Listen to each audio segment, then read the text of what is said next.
이동하면서 혹은 밥 먹으면서 편하게 들을 수 있는 시사의 참견. 안녕하세요 하구 여러분, 시사의 참견 장경진입니다. 저번 주 시사의 참견은 평소와 사뭇 다른 기획으로 하구 여러분을 맞았었죠. 모두 재밌게 보셨는지 궁금합니다. 이번 주도 색다른 기획으로 준비를 해봤는데요. 눈치채셨겠지만 오늘은 진행자 없이 온전히 저와 홍혁재 하구의 티키타카로 진행해볼까 합니다. 유종현 선배가 지금 저의 앞에서 지켜보고 계셔서 긴장이 되긴 하지만 잘 해보겠습니다. 혁재님 준비되셨죠? 네, 준비됐습니다. 앞으로도 종종 약간의 색다름을 줄 수 있는 기획으로 찾아뵐 테니 많은 기대 부탁드립니다. 여러분, 벌써 9월이 되었습니다. 2023년도 이제 3달밖에 남지 않았다니 시간 너무 빠르지 않나요? 빠르게 흘러가는 시간만큼 정치, 사회 이슈들도 하루가 멀다 하고 빠르게 업데이트되고 있는데요. 시사의 참견에서 이런 이슈들을 그냥 지나칠 수 없겠죠? 거두절미하고 바로 What's in my news 코너 시작해보겠습니다. 바쁘지만 지금 가장 중요한 이슈는 무엇인지 궁금한 우리 학우분들을 위해 준비했습니다. 하루가 다르게 쏟아지는 수많은 뉴스들을 하나씩 꺼내 소개하는 What's in my news. What's in my news에서는 지난 한 주간 가장 뜨거웠던 사회 이슈 딱 2개만 꺼내 밀도 있게 떠먹여 드립니다. 안녕하세요. 패널 홍혁재입니다. 고정 패널인 장경진 하구 나와주셨습니다. 안녕하세요. 네, 다시 인사드립니다. 안녕하세요. 네, 반갑습니다. 개강 첫 주 차이기도 하고 이제 앞에서 자꾸 웃으셔서 이제 정신이 없는데 네, 어쨌든 지난 일주일 어떻게 지내셨나요? 네, 우선 저는 바쁘게 보냈고 정신이 많이 없이 보냈어요. 오늘 근데 저도 나름 바쁘게 보내고 정신이 없는데 혁재학우님께서 더 정신이 없으신 것 같아서 조금 걱정이 됩니다. 아, 그러시구나. 혁재님은 일주일 어떻게 보내셨나요? 저도 매우 바쁘게 지냈고요. 지금 제 심장이 두근두근 막 정신이 없습니다. 네. 네. 뭐 어쨌든 이렇게 간단히 근황 토크를 나눠봤고 이제 본격적으로 What's in my news 시작해보겠습니다. 오늘 꺼내 소개해드릴 뉴스 역시 2개입니다. 먼저 첫 번째 이슈, 하구 여러분들도 주의 깊게 보셨을 것 같은데요. 바로 홍범도 장군의 흉상 이전 논란입니다. 육군사관학교 충무관 앞에 설치된 홍범도 장군의 사인에 독립운동 열사 흉상을 이전한다는 발표에서 시작되었는데요. 장경진 하구 관련해서 이제 이슈를 정리 부탁드리겠습니다. 네, 우선 지난 8월 말에 육산에 설치되어 있는 홍범도 장군의 흉상을 육사 밖의 공간으로 이전하겠다는 계획이 밝혀지면서 논란이 일었습니다. 8월 25일 국회 상임위에서 이종섭 국방부 장관이 북한을 대상으로 전쟁 억제를 하고 전시에 이기기 위해 필요한 인력을 양성하는 곳에 공산주의 경력이 있는 사람이 있어야 하느냐는 문제가 제기됐다고 말하면서 논란이 공식화되었는데요. 우선 흉상 설치에서부터 한번 살펴보겠습니다. 정부는 2018년 탄피 300kg을 녹여 홍범도, 김좌진, 지청천, 이범석 장군과 신흥무관학교를 설립한 이회영 선생의 흉상을 만들어 설치했습니다. 그런데 지난달 홍범도 장군의 공산주의 경력을 문제 삼아서 다른 5인의 흉상은 육사 내 다른 공간으로 옮기고 홍범도 장군의 흉상만 육사 교정 밖으로 이전하겠다고 밝힌 것인데요. 국방부는 소련 공산당 가입 및 활동 이력 등 논란이 있는 분을 육사에서 기념하는 게 적절치 않다라는 입장을 내놓았습니다. 이런 논란이 거세지자 28일 국방부는 언론에 입장문을 발표했는데요. 하지만 그 내용에 대해서 더 큰 논란이 일고 있습니다. 혹시 무슨 내용? 이제 입장문에 1921년 6월 수많은 독립운동가가 희생되었던 자유시 참변에 홍범도 장군이 연관되어 있다는 의혹이 있음을 지적을 했는데 이후 29일 이뤄진 국방부 대변인과의 정례 브리핑에서 기자들과 질의를 나누는 과정이 큰 이슈가 되었습니다.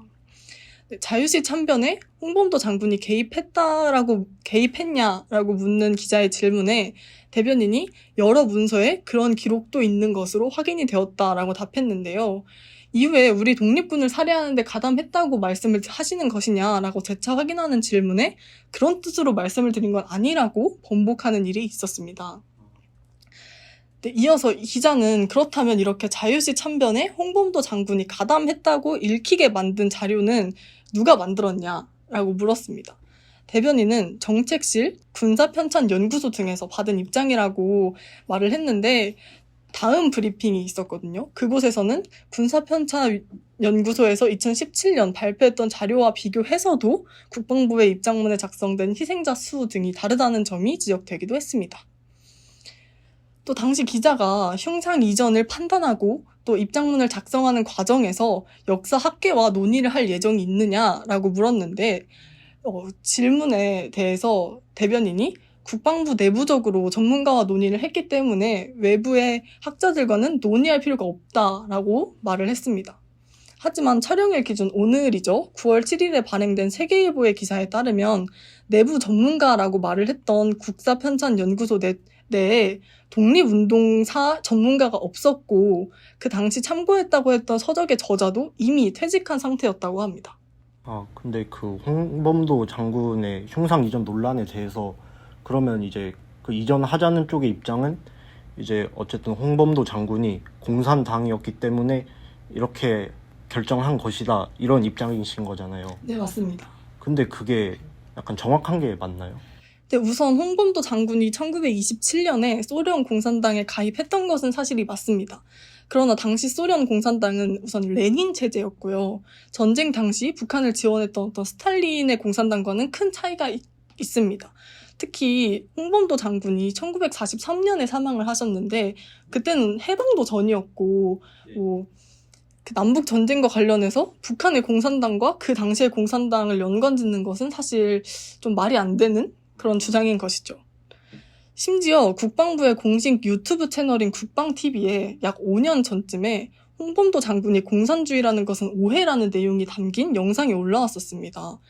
100년 만에 고국품으로 돌아온 홍범도 장군 인생 풀스토리라는 제목으로 올라온 영상이었는데 홍범도 장군의 공산당 가입 전력에 대해서 고려인 보호를 위해 소련 공산당에 가입을 했으나 사실 효과는 없었다. 그렇기 때문에 홍범도 장군을 공산주의자라고 보는 것에는 무리가 있다라는 설명이 있었는데 사실 현재 국방부의 입장과는 매우 대비되는 내용이고 이 영상이 현재 비공개 처리되어 있습니다. 사실 지난 6일에 이종섭 국방부 장관이 국회 외교통일안보 분야 대정부 질문에서 안규백 더불어민주당 의원의 지금 육사의 정신적 뿌리는 신흥무관학교인가 아니면 국방경비사관학교인가 라는 질문에 육사의 정신적 뿌리는 국방경비사관학교로 보고 있다라고 답하기도 했는데요. 국방경비사관학교는 1946년 5월 미군정에 의해 설치된 사관학교로 초대 교장 이형근 탐령은 일본군 대위 출신 친일 반민족 행위자로 규정되어 있는 사람입니다. 네, 저는 이 뉴스를 조사하면서 이 홍범도 장군 흉상 이전이 현재 우리나라 국방부, 나아가서 정부를 비롯한 수뇌부의 역사관이 어떤지를 보여주고 있는 논란이라는 생각이 많이 들었는데요. 봉호동 전투나 청산리 대첩 등에서 혁혁한 공을 세우고 나라를 위해 자신의 삶을 희생한 홍범도 장군에게 이게 무슨 모욕인가라는 생각이 들었습니다. 제가 지난주에 오펜하이머를 봤습니다. 혹시 보셨나요? 보긴 봤는데 그게 3시간짜리잖아요. 네. 제가 2시간을 자가지고 내용은 잘 모르겠어요. 네, 그러시군요. 사실 저는 오펜하이머를 되게 인상 깊게 봤는데 오늘 이 이슈를 조사하면서 생각이 되게 많이 나더라고요. 물론 아직 안 보신 분들도 있을 테니까 자세한 내용은 말 안 하겠지만 필요할 때는 데려다 쓰고 또 필요해지지 않으니까 뭐 빨갱이다 뭐다 하면서 그냥 그 사람을 지워버리려는 이런 행태가 저는 좀 화가 나는 수준이 되더라고요. 그래서 홍범도 장군 흉상 이전 문제도 지금은 역사적인 문제보다는 정쟁의 성격이 강해졌다는 생각이 들어서 독립운동가를 자신들의 정쟁의 재료로 가져다 쓴 것에 대해서 정치권이 부끄러운 줄 알아야 한다라는 말씀을 드리고 싶습니다. 물론 저도 이번 이 홍범도 장군의 흉상 이전 논란에 관해서 아까 설명 저한테 해주셨듯이 사실 홍범도 장군이 이제 돌아가신 시점이 1943년이어서 이게 광복 2년 전이잖아요. 그래서 이게 6.25 전쟁이나 북한 공산당과는 사실 시기적으로는 관련이 없는데 이런 점 가지고 나라를 위해서 한 몸 바친 장군에게 빈약한 근거로 역사적인 논란을 제기하면서 이렇게 혼란을 가중시키는 태도가 저도 이 부분에 있어서는 매우 좋지 않은 것처럼 보입니다. 그러면 앞으로 이 논쟁이 어떻게 이어지는지 저희 한번 꾸준히 살펴보도록 하겠습니다. 자, 이어서 다음 이슈도 저희 이야기해봐야겠죠? 홍역재하고 혹시 준비해주신 이슈 무엇인지 소개해주실 수 있을까요? 네, 저는 2024년 예산 편성에 관해서 얘기를 드리려고 하는데, 지난 8월 29일에 이제 기획재정부가 발표한 2024년 예산안이 나왔습니다. 여기서 내년도 정부의 이제 총 지출은 656조 9천억 원으로, 이게 올해는 638조 7천억 원인데, 이제 이거 비교해 보면 올해 대비 내년에는 지출이 2.8% 증가합니다. 이것은 2005년에 이제 재정 통계가 정비된 이후로 역대 최소 증가폭인데요. 그럼 약 20년 정도 만에 최소 증가폭이라는 건데 그렇게 된 데 이유가 있을까요? 뭐 여러 가지 이유가 있겠지만 사실 가장 큰 이유에는 이제 세수 펑크가 있습니다. 이제 세수 펑크가 뭐냐면 이제 정부가 예측한 이제 들어오는 세수보다 이제 실제로 엄청 빵꾸가 난 거죠. 더 적은 거죠, 들어온 돈이? 네, 맞습니다. 그래서 이게 어느 정도냐면 이제 올해 상반기에만 전년 대비 40조가 덜 거쳤습니다. 그래서 이게 왜 그러냐에도 여러 가지 이유가 있겠지만 이제 지난해 이제 기업 실적 악화에 따른 법인세 감소에 이제 부동산 시장 위축까지 겹쳐서 이게 세수 펑크 규모가 매우 커졌는데 이게 더 심각한 것은 이게 이제 끝나는 게 아니라 하반기에도 이게 지속될 거라고 전문가들이 예측을 하고 있어서 이게 올해만 세수 펑크 규모가 이제 60조 원 정도가 될 거라고 예측하는 사람들도 있습니다. 근데 그러면 이렇게 큰 규모의 세수 펑크라면 정부도 어떤 대책을 마련해야 할 것 같은데 어떤 대처를 하고 있을까요? 사실 세수 펑크를 해결하는 방법에는 여러 가지가 있는데 대표적으로 추경, 이제 예산을 추가로 이렇게 끌어오던가 아니면은 아예 예산을 쓰지 않는 불용, 혹은 이제 기금을 땡겨 쓰는 게 있는데 이게 기금을 조금 이해하기 쉽게 간단히 설명드리자면 우리로 이제 일반 가계로 따지면은 약간 예금이나 보험 같은 거예요.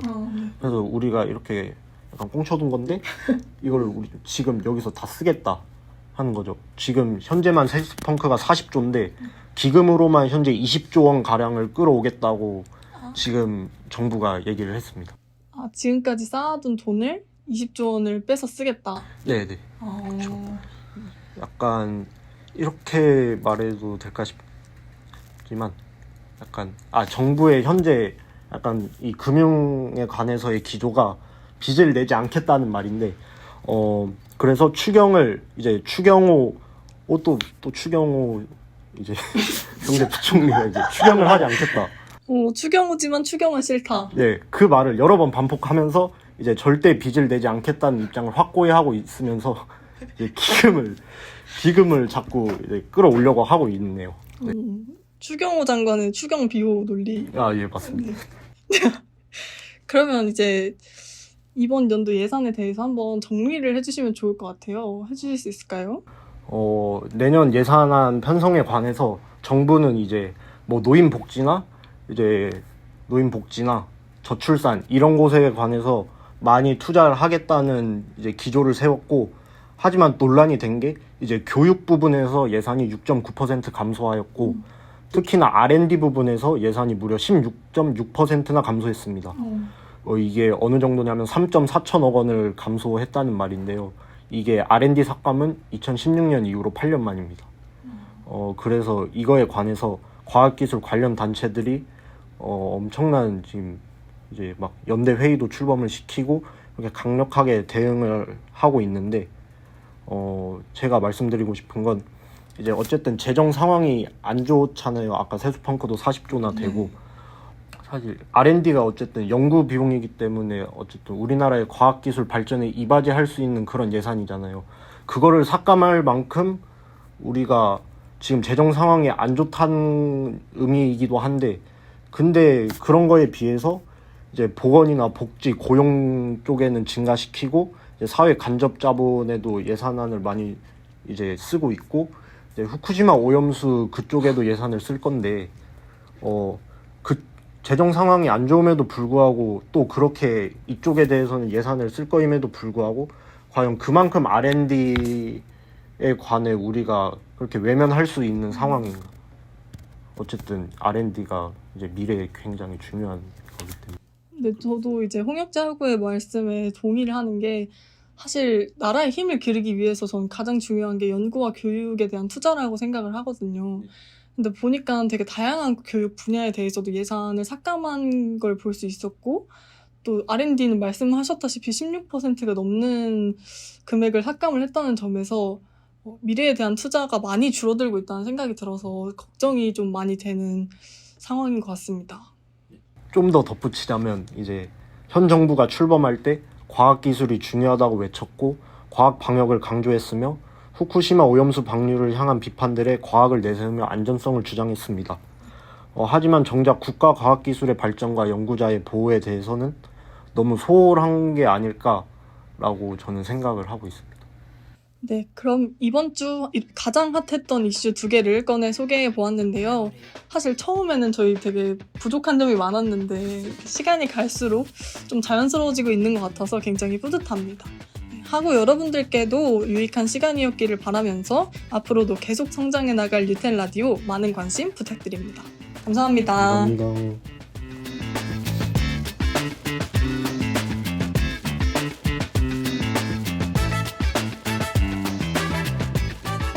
하고 여러분, 할 일이 산더미처럼 많을 때 몽땅 다음날로 밀어버린 적이 있으신가요?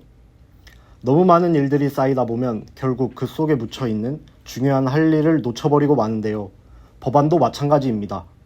발의는 되었으나 국회를 통과하지 못하고 한가득 쌓여있는 계류안들 중에서도 우선으로 해결해야 할 것들이 존재하며 저희 시사의 참견에서는 이를 집중 조명하고자 합니다. 오랫동안 미뤄져 묻혀있는 주요 계류안을 발굴하는 코너 구해줘 법즈.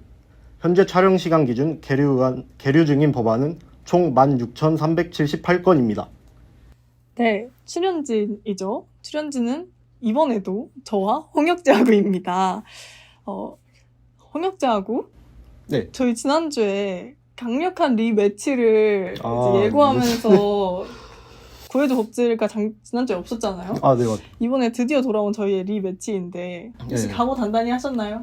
진짜 올 때까지만 해도 진짜 이길 수 있을 것 같았는데 지금 약간 오프닝을 하면서 약간 멘탈이 살짝 나갔는데 그래도 자신 있습니다.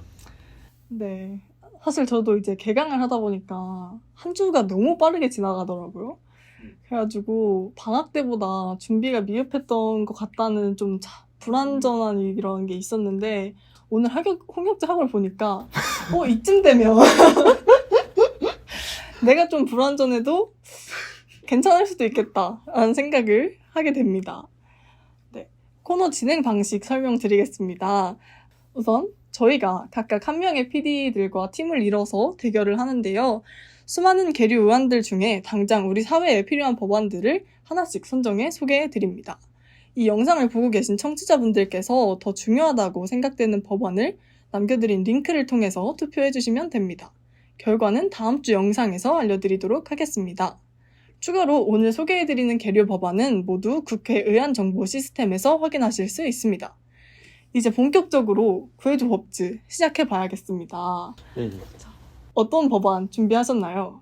저와 반주희 선배는 변형 카메라의 관리에 관한 법률안을 갖고 왔는데요.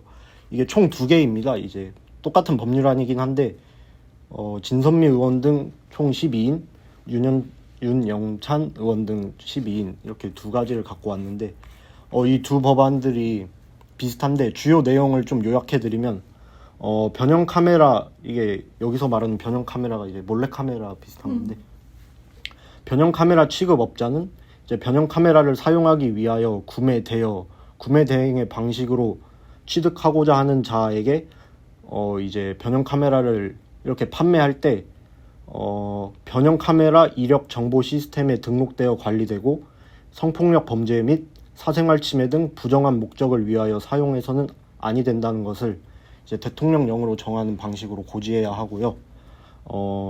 이제 취급 등록을 하지 않고 변형 카메라를 취급한 자, 이 법에 따르지 아니한 방법으로 판매, 되어 구매 대행한 취급업자 등에 대한 처벌 조항을 신설하는 그런 법안입니다. 이거 약간 더 간단히 요약하자면 뭐 어쨌든 변형 카메라의 유통, 판매 등을 국가 차원에서 관리하자. 이게 핵심입니다.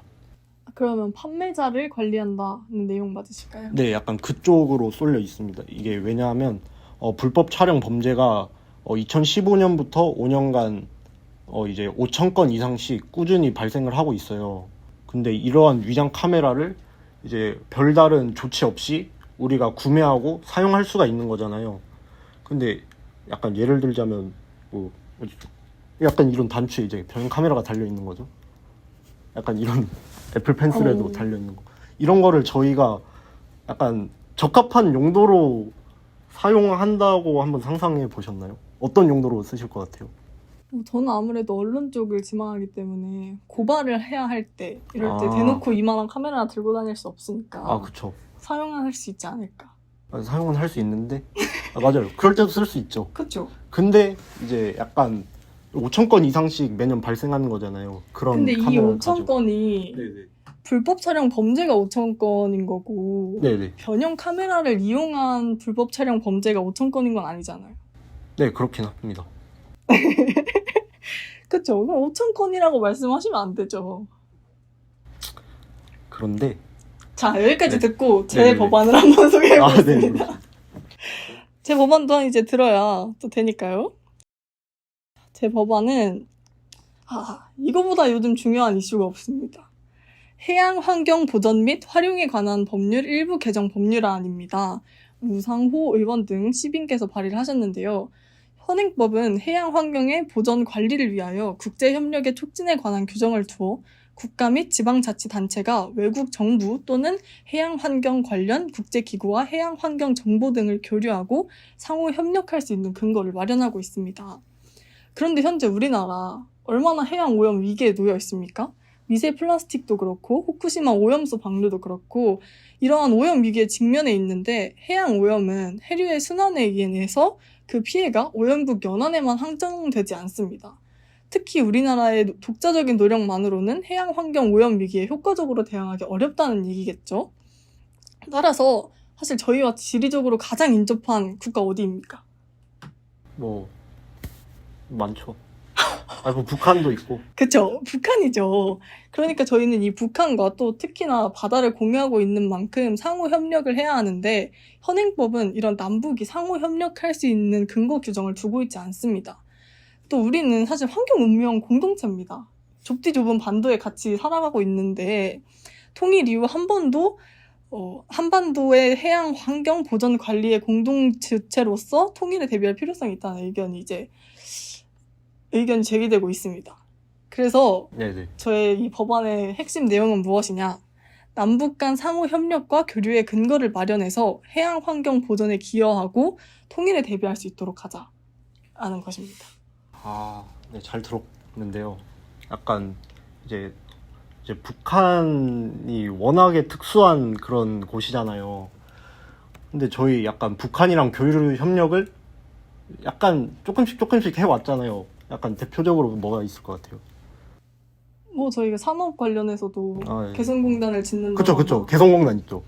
개성공단 지금 어떻게 됐어요? 지금 그냥 완전. 그치만 사실 제가 생각하기에 개성공단은 저희가 지원하는 쪽에 더 치중을 했던 것이고 저희가 제안하는 이것은 우리 둘의 바다가 죽게 생겼다. 이걸 같이 막아보자 라는 것이기 때문에 협력을 하는 것이지 일방적인 지원을 하는 게 아닙니다. 근데 지원을 하자는 입장에서도 저희가 개성공단 건에 있어서 완전 큼지막한 손해를 봤는데 지금 우리 서로 같이 교류해볼래? 했는데 이제 해줄까? 약간 이런 게 제 생각이거든요. 그게 무슨 말이죠? 저희가 손해를 봤는데 저희가 다시 하자 하면 그쪽에서는 당연히 다시 한다고 하겠죠. 다시 하기야 하는데 이제 제 말은 그거죠. 북한이 그렇게 과연 협조적일까? 약간 북한이 사실 그렇지 않을까요? 지금 뭐 미사일도 빵빵 쏘대고 있는데 지금 잘 협력을 해줄 거라고. 그렇죠. 협조적이지 않을 수 있죠. 그리고 남북관계가 지금 현재 원활하진 않은 상태이기 때문에 네. 그럴 수는 있지만 네. 우선 시급한 것은 우리의 해양 생물들이 다 죽어나가고 있다는 것입니다. 북한 해협에 얼마나 많은 해양 생물들이 살고 있는지 아십니까? 너무나도 많은 와, 해협, 너무 많구나. 왜냐면 동해의 일부기도 하고 또 네. 그렇지 않습니까? 그쵸. 그런데 곧 다 죽게 생겼다.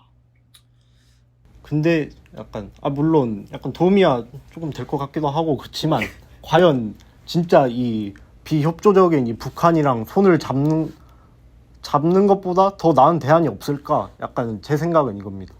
지금까지 경험해 온 게 있는데 과연 북한이랑 이렇게 교류 협력을 해서 이제 우리가 해양 생태계를 이렇게 원만하게 다시 복구할 수 있을까? 전 이렇게 반론을 제기하고 싶습니다.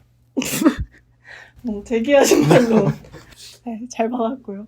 어쨌든 이 법안은 당장 북한과 협력을 하자는 것이 아니라 우리가 언젠가 협력이 필요해질 수도 있는데 그 당시에 협력을 할 만한 근거가 마련되어 있지 않으니 그런 상황을 대비해서 그 근거를 만들어 놓자라는 것이기 때문에 저는 이게 꼭 필요한 기틀을 다지는 그런 법안이라고 생각하고 있다는 점 다시 말씀드리겠습니다. 네, 일단 잘 들었습니다. 뭐 어필 더 있으신가요? 본인 어필요? 법안? 제 법안이요? 제가 매번 이 구해줘 법칙을 찍으면서 말을 디폴트적으로 하는 것 같은데 안 중요한 법은 없습니다. 안 중요한 법은 없는데 뭐가 더 시급하냐 이거를 제가 말씀드리고 싶은 건데 불법 촬영 범죄에 관한 지금 제가 소개해드리는 이 개정안이 2021년에 나왔어요. 2021년에 나왔는데도 불구하고 아직도 이게 처리가 안 되고 있는 것을 의미하고 그 사이 동안 계속 범죄가 계속 발생을 하고 있는 거죠. 그래서 지금까지의 이 몰래 카메라에 관한 범죄에 관한 조치는 이제 다 사후 조치 쪽에만 이제 사람들이 관심을 쏟고 있던 거죠. 어떻게 처벌할까? 얘를 어떻게 할까? 약간 이런 거에 대해서만 지금 있기 때문에 약간 제가 보기에는 이 유통이나 이런 거래 단계에서 유통자에 대한 처벌 조치를 저희가 신설을 함으로써 미연의 사고를 방지하자. 이제 사전 예방 조치 쪽으로 저는 한번 관심을 가져보면 어떨까라는 생각이 있습니다. 자, 2021년에 나왔다고 말씀을 하셨는데 그럼 지금까지 안 된 이유는 무엇이라고 생각하시는지요? 지금까지 안 된 이유요? 네. 국회의원들이 바빠서요. 뭐 그렇게 생각하신다면 그럴 수 있지만 저는 분명히 다른 이유가 있다고 생각을 합니다. 자, 왜냐?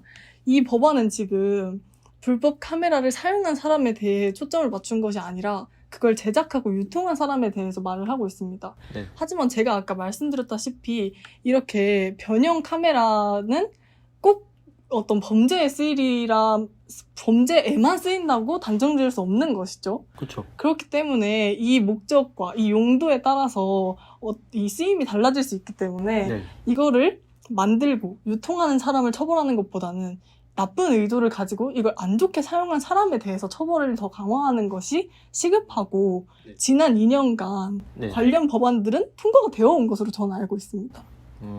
그럼에도 불구하고 이 법안이 통과가 되어야 하는 엄청나게 중요한 이유가 있으신가요? 지금 우리 해양 생물들이 다 죽어나가고 있는 걸 외면할 만큼? 사실 그렇게 말하면은 저도 말할 게 많습니다. 이제 사실 뭐 유통업자만 처벌하자는 게 당연히 아니고 이 법은 그 유통이나 거래하는 과정 중에서 유통업자도 처벌하지만 그 거래 과정에서 그걸 구매하는 사람도 이제 처벌을 하자는 것도 포함이 되어 있고요. 만약 이제까지는 그러니까 이제 구매를 했죠. 그다음 사용을 했어. 사용한 거에 대해서 처벌하는 거에 관해서 사람들이 집중을 한 거고요. 저는 이제 애초에 구매하는 그 당시를 좀 더 집중을 하자 이러는 게 제 말씀입니다. 그럼 변형 카메라 자체를 생산하지 못하게 하고 구매하지 못하게 하고 이 세상에서 몰아내자. 생산을 못하게 하겠다는 게 아니에요. 그러니까 이거를 저희가 국가 차원에서 관리를 하자는 거죠. 그 목록들을. 그러면 변형 카메라를 생산하려면 무조건 내 정보를 국가에다가 갖다 바쳐야 한다. 뭐 정보까지는 아니고. 근데 저도 자꾸 지금 저만 공격을 당하는데 저도 한마디를 좀 해야 될 것 같아서. 네. 그건 어쨌든 우리가 북한과의 협력을 하자라는 거잖아요. 근데 이게 협력을 안 해도 뭔가 우리끼리 어떻게 해서든 뭐 북한이 꼭 아니더라도 뭐 중국도 있고 일본도 있고 이런데 제 법은 그러니까 국가에서 어떠한 개정을 하지 않으면 지금처럼 꾸준히 범죄가 발생하는 거잖아요. 그래서 예, 그렇습니다. 저의 법안은 이제 꾸준히 죽어나가는 해양생물을 보존하자는 의미고, 사실 근데 우리나라의 노력만으로 해결을 할 수 있다는 취지로 말씀을 하셨는데, 아, 그건 아니에요. 사실 해양은 전혀 그렇지 않죠. 아니, 그건 북한과 아니에요. 우리를 합친 한반도와 일본 사이에 해역이 있습니다. 그곳에 물은 계속 돌고 돌아요. 네, 그런데 우리 요 구간만 네, 네. 뭐 우리가 계속 뭐 정수를 하고 그런다고 해서 이 물 정수된 물 다시 나갔다가 오염된 물 들어, 우리는 그럼 헛돈 쓰는 겁니다. 아, 이거 알긴 하는데, 그러니까 자, 홍혁재 예, 씨, 예. 당신 아니, 네. 고향이 어디십니까? 제주도입니다. 제주도에 사는데 네. 지금 우리 바다를 이렇게 내팽개 치시겠다는 아니요, 말씀이십니까? 제주도 바다 좋던데? 제주도에 얼마나 많은 어민들이 살고 계십니까? 아, 네, 그분들의 그쵸. 막심한 피해 어떻게 할 겁니까? 아니요, 그러니까 제가 하루빨리 바다를 무시하자는 게 건강하게. 아닙니다. 당연히 무시하면 안 되죠. 저희 아름다운 사변이 바다인 제주도. 네. 근데 그러니까 이게 북한이라는 그런 특수한 상황이 저는 우려가 된다는 겁니다.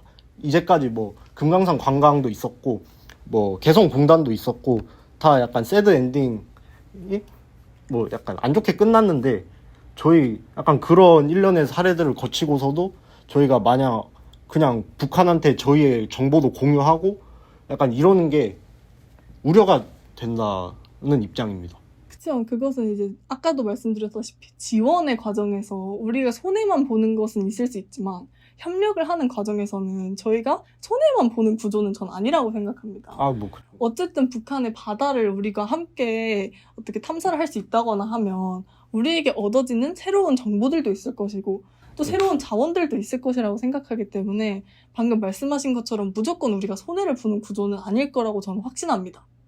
저도 뭐 무조건 손해를 볼 것 같은데 뭐 이런 입장은 아닙니다. 단지 우려가 된다.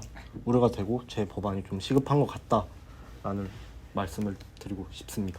그럼 시간이 또 어느 정도 흘러서 저희 이제 네. 마지막 한번 항변을 하고 끝내보도록 합시다. 먼저 하시죠. 예. 말씀드렸듯이 지금 꾸준히 몰래 카메라 범죄가 발생을 하고 있고요. 이거를 지금까지는 약간 사후 조치 측면에서 이제 사용을 한 사람에 관해서 처벌을 했는데, 이제는 약간 그 전에 이 유통이나 판매, 구매 과정에서 저희가 법을 좀 신설을 하면서 미리 그 사고가 일어나기 전에 예방을 하는 게 어떨까라는 게 제 생각입니다. 그럼 저도 마지막 발언하겠습니다. 여러분도 다들 어느 정도 두려움을 가지고 계실 거라고 생각합니다. 또 후쿠시마 오염수뿐만 아니라 미세 플라스틱 등으로 해양 오염이 굉장히 심각한 상황이기 때문에 이에 대해서 하루빨리 대책을 마련해야 어민들도 좋고 우리 불쌍한 해양 생물들도 삶을 연장할 수 있겠죠. 그래서 저는 이 법안이 빨리 통과가 되어서 우리의 바다를 지킬 수 있도록 북한과 협력할 수 있는 기틀을 만들어야 한다고 생각합니다. 네. 자, 청취자분들도 잘 들으셨나요?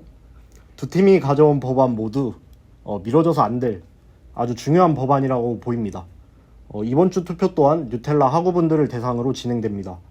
영상 하단에 남겨드린 설문 링크에 접속해 두 법안 중 해결이 더 시급하다고 생각하는 법안에 투표해 주시길 바랍니다. 저희가 오늘 준비한 내용은 여기까지입니다.